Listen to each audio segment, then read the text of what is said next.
Welcome to Albuquerque Real Estate Talk, episode 510, end of October 2024, where we talk about Albuquerque real estate, what's going on in the real estate market. If you're interested in the real estate market in Albuquerque around the country, you have come to the right place. This is Tego and Tracy Venturi of the Venturi Group, a real broker here in Albuquerque. And Tracy, we've got the slow and boring real estate market. Okay, I'm going to go over some data, and that was my headline for that. The That was slow and boring real estate market. you did it well too. Yes, yes. And then we've got a little data on down payment assistance programs. I wanted to get into that. We want to talk about home pricing strategies. If you're going to be selling your home, we've got some data and some more data to talk about and some stories on that.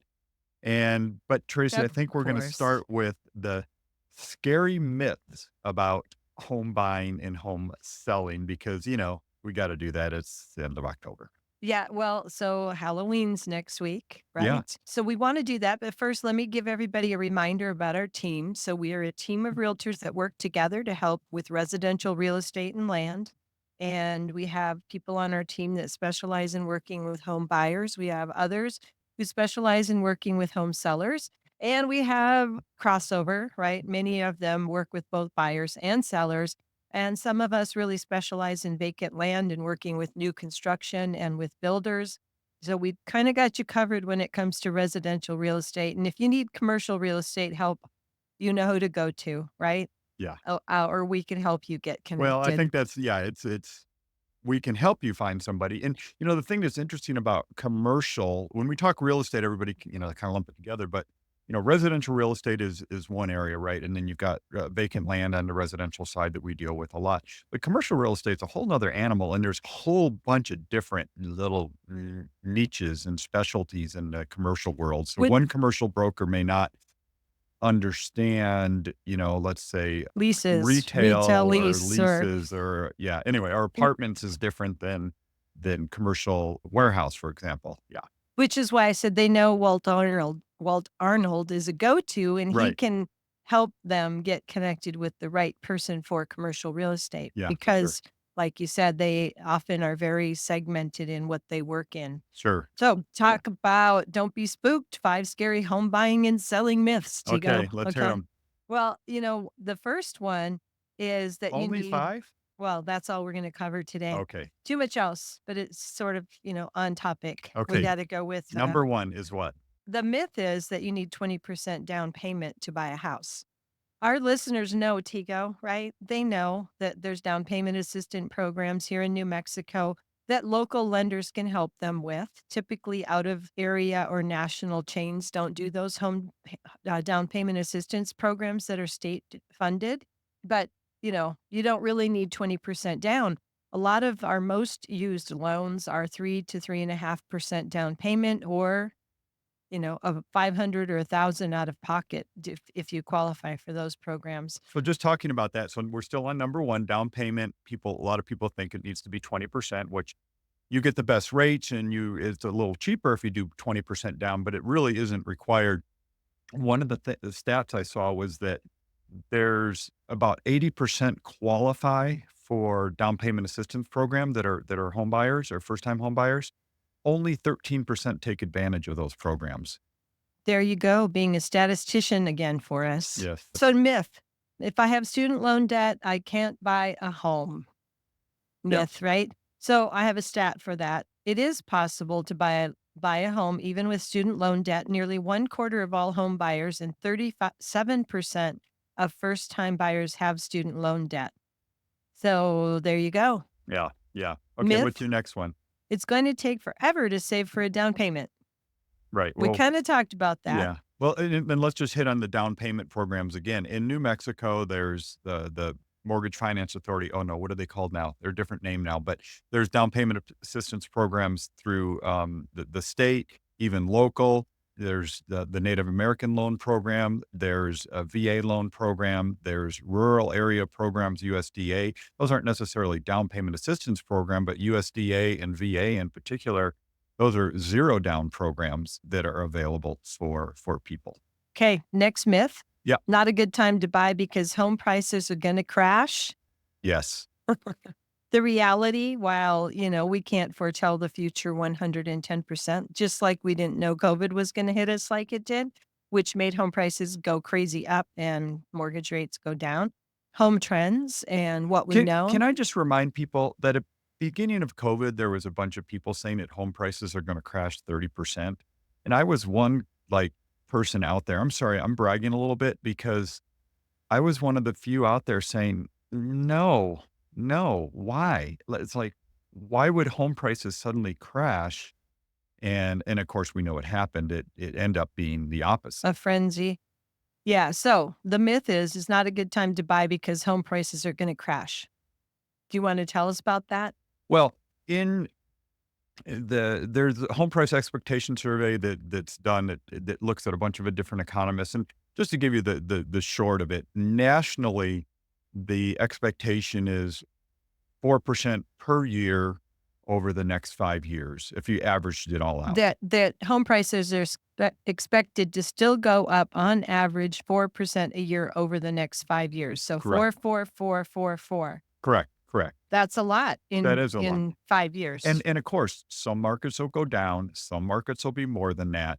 Here in Albuquerque, and we'll get to Albuquerque in a second. We'll jump back to that. I've got The some data to talk about there. the disclaimer there is price trends vary by local, state, national, but in general, across the country, they're expected to be up They are. on average. Right. So there you go. There's your scary myths about The the buying a home right now. Yeah, and one thing that's interesting is we know affordability is in the tanks right now. It's not very good for buying a home, but, there's a lot of things that affordability is not very good for right now.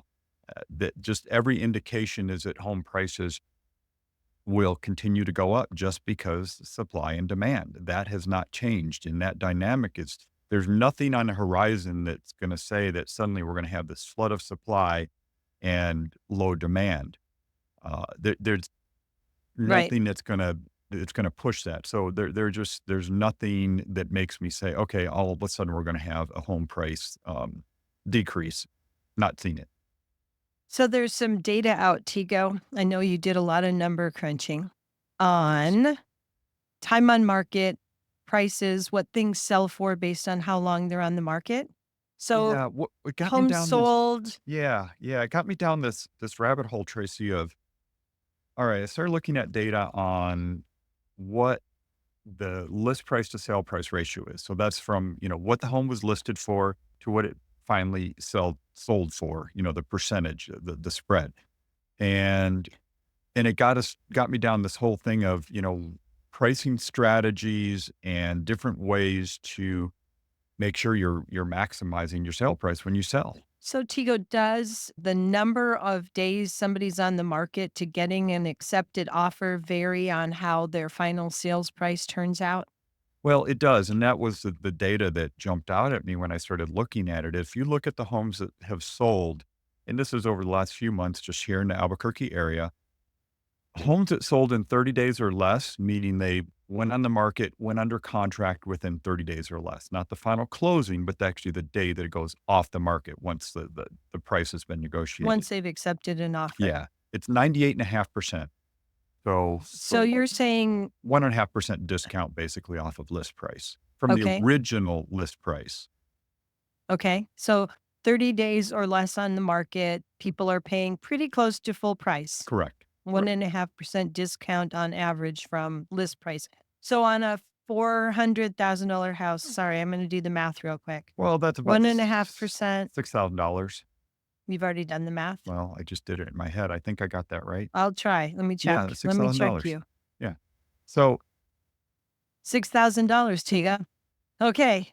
and All then, right. So what if okay. it's more than that? What if uh, it's 60 days on So, market so or yeah, more? that's what I found is like, is once you get over 30 days, it drops to 92% of the original list price. And when I say original list price, that's saying, okay, the day it goes on the market, you have a list price, but you may reduce it multiple times before it goes under contract, right? But what I'm saying is from the original list price to the actual sale price, when it closes, 92%, that's from 30 to 60 days. But once you get over 60 days on market, now you're looking at 91% of the original list price, meaning you've been chasing the market down. You got too high and you had to reduce before you actually got an offer. And then once you got that offer, you still had to take a big discount. So I have my calculator in my hand. So if under 30 days is 1.5% discount on average, Right. and over 60 days or Yep. over 90 days is 91. 60 days. Over 60 days is 91%. 91 minus 98.5 is 7.5%, Yeah. right? Yep. So if I say in that amount, About $30,000 yeah, roughly. yeah, Yeah. that's what my calculator Okay, says, good. Okay. $30,000. But, that's in addition to the 1.5% if you would have priced it right to begin with. So the statistics, just to wrap that part up, would say very clearly coming out on the market at the right price for your home, condition, location, how it shows, all of those things are come out at the right price, don't price high. Yeah. There's been so much research over the years, and the summary is research, it consistently shows that pricing too high at the beginning can lead to a lower final sale price. So getting, hitting the market at the right price is really crucial. And there's, Do you wanna talk well, let me ask you. So a home's been on the market 60 days, Tracy. You're helping a buyer. And in our current market, where average days on market's about 30 days, and there's been a home that's been on the market for 60 days. What are you and that buyer thinking about that home? I can tell you what the buyers are thinking for sure. What's that? They're thinking something's wrong with this house, right? Why The hasn't it buyer's sold? perception is it's overpriced and it's for some reason it's less competitive or less desirable and it's pushing them to other properties. Sometimes they're like, no, I don't even want to see that one. It's been on the market. It's obviously not a great house or it's priced too high and it's being overlooked, probably just because of pricing. And part of that is days on market, right? Once there's multiple days on market, especially on properties that you look at and go, huh, why hasn't that sold? Well, I don't know if this answers your question, but when it's been on the market a while, we look at it and the client says, okay, I want to put an offer on this house. I can tell you without hesitation that working with buyers, they are going to want to put in an even lower offer because they feel like this house has been on the market. They've been taking price reductions and I don't feel like it's even worth I'm gonna give give them a chance to sell, and I'm gonna give them a lower offer Yeah. because it's been on the market for a while. Well, and I want to let's do the caveat to that, which is if it is a $2 million house, it's a really special property, and It needs the right buyer. it Yeah, has some unique features that maybe aren't for everybody. You have to take that into account. totally. I mean, we understand that days on market is longer for unique, special, or higher priced properties. Not in all cases. Some higher priced properties sell very quickly. The right buyer is waiting for just that very thing, right? Right. But when it's very specialized, it has a very specialized heated horse barn, very large with an arena that has special dirt in it and da da da da. The buyer pool for that is not as great, so it will take longer to get somebody who really appreciates that that barn cost them $300,000, and that dirt was $40,000 that they put in the arena, right? So, yeah, it varies based on properties. We can all understand why some properties might be on the market longer, but in general, when it's been on the market a while, there is a public perception that doesn't help that seller. So let's jump over to the idea of different pricing strategies when you're listing your home for sale. And we talk about the whole idea that once you put your home on the market, it's now a product, right? You are marketing a product, you're merchandising it. So Part of that is the pricing. totally. And there are various pricing strategies out there. And when we meet with people who are thinking of selling their house, we very often go over the different options with them. Sometimes they know what they want to do. We know the price. It's a house that's a DR Horton in Ventana Ranch, and there's 5 others on the street that have sold in the last 6 months. Very clear what the price for that house should be. But sometimes, even then, there's different strategies that we might want to use. And the first one, Tigo, I wanted to jump the gun on is market value pricing, right? It's right what the market says the house should be. And, we And don't always know exactly what that is, but a lot of times it's a production built house that we've seen this floor plan over and over, and it's well, easy to you know. have a lot of sales. We use the words comp sales, but I don't really like that because no home is comparable. But there are homes that are similar that you would say they're relevant sales, Right. right? I like to use the word relevant sales, but And that's how you come up with market value pricing, right? And that's kind of what an appraiser does too, is they look at what things have sold for, they look at what people are paying for homes, and that's how you say, okay, well, based on, what's happened in the past, we can extrapolate that that's probably, what somebody's willing to pay for based on that. But you also got to look at what the competition is, what other homes on the market, all that other stuff, right? totally do. And Tigo, the real takeaway for sellers is we want a strategic listing price that leads to the profitable sale in the time frame that the seller needs to make it happen, right? But there's, you know, lots of different Well, and strategies. Let me just name yeah, the yeah, 5 no, real I know, I quick. think that's good because The we've 5 talked about most the market common. value pricing because that's generally what we do. The comp sales, market value, you know, price it at what the data shows the current market value is. And that Exactly. that seems to be the winning strategies for years and years and years. But there's other strategies. Let me go through them all real quick, just name them. We've got the market value pricing, we've got pricing below market, price low, sell high, supposedly. Well, and that was happening during COVID. I'm sorry, I'm gonna interrupt you. That happened during COVID sometimes because we knew we were gonna get bidding wars, right? We had homes that were getting 20 offers, and you just kinda put a price on it, and then it would just get bid up.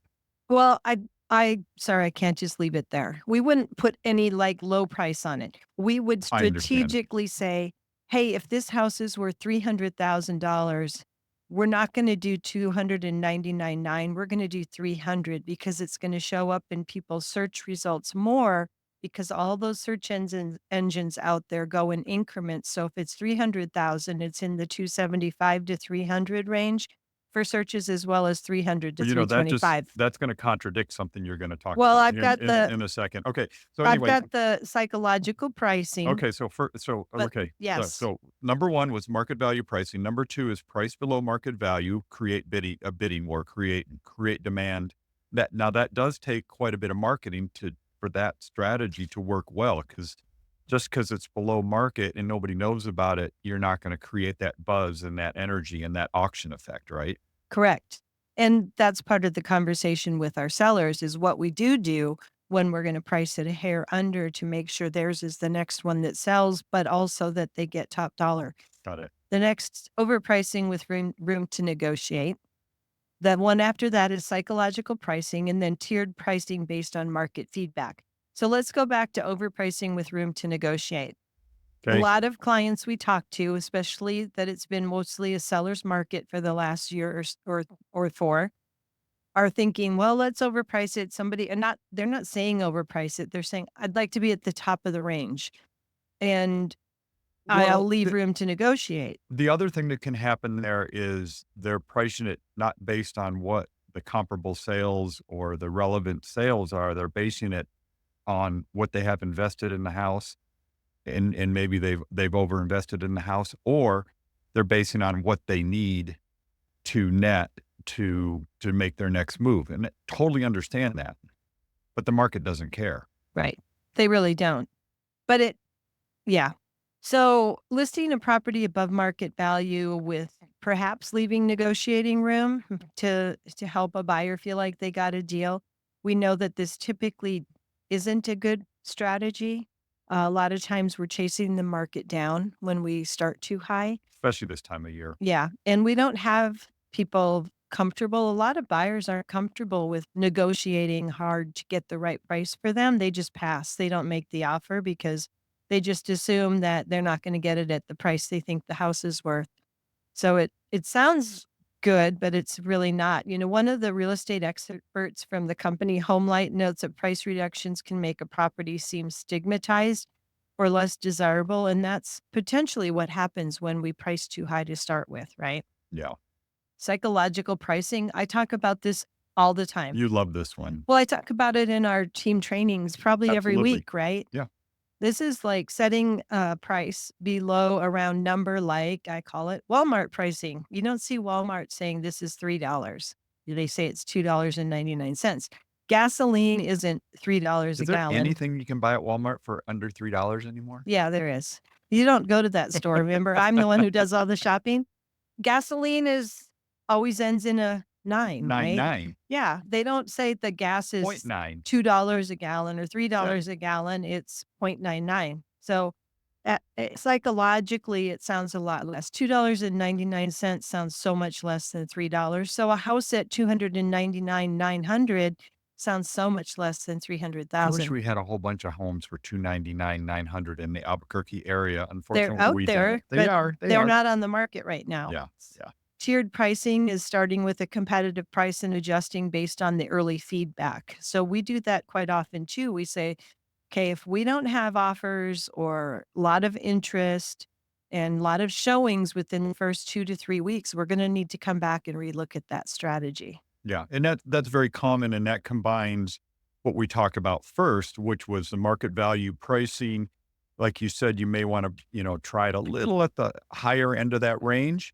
You got to be careful because once you start having the days on market tick off and price reductions, like you said, that could create a stigma that may turn off some buyers. So, and just remember all that history on your home. Once you put it on the market, that history is out there. The On the days on internet, it, you it cannot stays. pull it back. Been very involved in the MLS over the years. And once that data is out there, it is out there. The days on market start ticking, the original list price, the price reductions, all that information is available on every home once it goes on the MLS. So to wrap this up, the data everywhere suggests strategic listing price leads to a faster, more profitable sale. So aligning with pricing to the market demand and buyer psychology helps sellers with obtaining their goal in the right time frame and at the right price. And collaborating obviously with experienced agents like at Venturi Realty Group who understand local trends is essential, right? I've heard of those guys. Yeah. Oh, wait, that's us. Uh, So call us if you're interested in knowing more about your home. okay, let's transition to my story that I Oh, headlined The Slow and Boring Real Estate Market. And it may sound like a bad thing, but it's actually a good thing. We like slow and boring because what was happening during the pandemic, like 21 and 22, we were seeing double digit home price appreciation. We were seeing, bidding wars on homes. It was pretty wild. It was great for home sellers that, were able to take advantage of that. The thing is, most of those people were still home buyers too. So they experienced it on the other end as well. right. And but the latest report that came out, I mean, if you listen to us, you've heard this a month ago already, but I the journal and all that are a little bit behind. But I thought it was interesting. So Albuquerque Journal put out the data from the MLS, which is, obviously what I'm always talking about. And they said home prices decreased $2,000 from August to September. I'm like, okay, well, median price decreased $2,000 from August to September. That's true, but that's median sale price. I've got other data that does show home prices have flattened out. But what I'm trying to get is that's pretty normal this time of year. Just some, kind of flatness in home prices. We generally see home prices plateau August, flatten out through September, maybe even dip back a little bit into the end of the year. But I did a quick look at October. I'm gonna jump the gun on October data because I think it's important for people to understand that September reading that was kind of low and it was basically flat year over year. Well, October is going to be up again. I'm tracking somewhere between 5 to 8% in home price gain from a year That's ago wow. from Okay. October to October. We'll know here in a week or so if that comes in, but it's somewhere in there. It's like, anywhere from 4 to 8, depending on what metric you look at. I know that's a big range, but But we're still yeah. And then, a few days from the end, 10 days from the end of the month or and 8 days. yeah. And what I'm looking at from, it said $2,000 less from from August to September. Well, what I'm looking at right now is about a $10,000 increase from September to October. So I wonder if the Journal will publish that. I'm sure they will. It's just a matter of when, because And they're, how they do it in and how they November. frame it, and I get that, they gotta do that. So, the point is home prices aren't dropping in Albuquerque. That's the end of that story is that home prices are steady, and when I say, slow and boring, I'm saying, we're seeing 4% or so home price appreciation year over year, not month to month because, things fluctuate month to month, but year over year, we're somewhere in that 3, high 3, mid 4% home price appreciation. And then when I say slow and boring, I'm saying that, days on market, I said is about 30 days right now. That's back to what we saw in 2019. So the average days on market is, it's more of a normal pace of sales. The number of sales are steady, but not wild. You know, it's something I pulled up, or let me pull up that chart, Tracy. Something I noticed when you look at the weekly data is that just this week, for the first time in a long time, we saw more homes go under contract than we did see come on the market. And that's kind of normal this time of year where less people are actually putting their homes on the market. So I thought that was interesting as well. Sounds good. Yeah. And then just one last thing I wanted to jump on since we've got a few minutes left here was home ownership. The percentage of people that actually own their home, New Mexico is actually in pretty good shape. So the data shows that in the metro Albuquerque area, 68% are homeowners.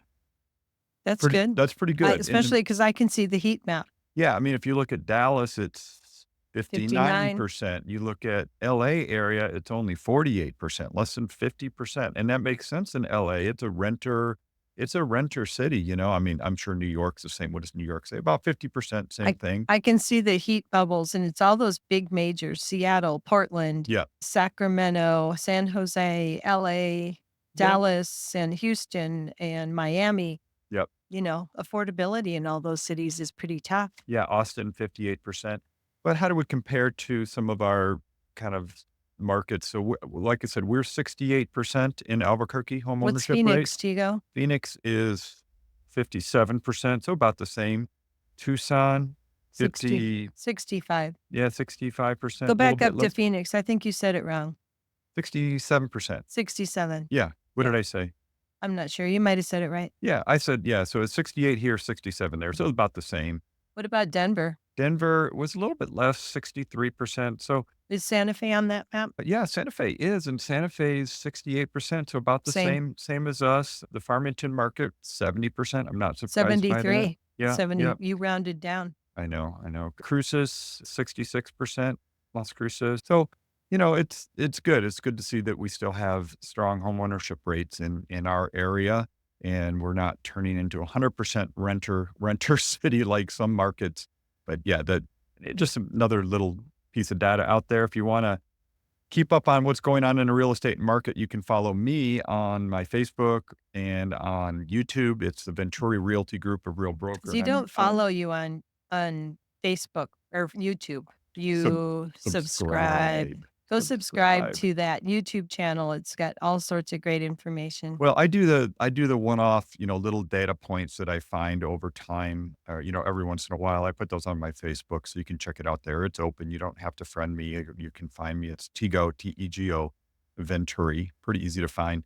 And Tracy, let's wrap it up by telling us about the team and how to get a hold of us. Sure. Venturi Realty Group here at Real Broker in the metro area. And you can reach us at 448-8888 in the 505. We're available for all your residential real estate needs. Yeah. Thanks. Have a Thanks, great everybody. weekend. And Again, episode 5. What number are we on? 510. 510 in the books. There we go. Great. Take care.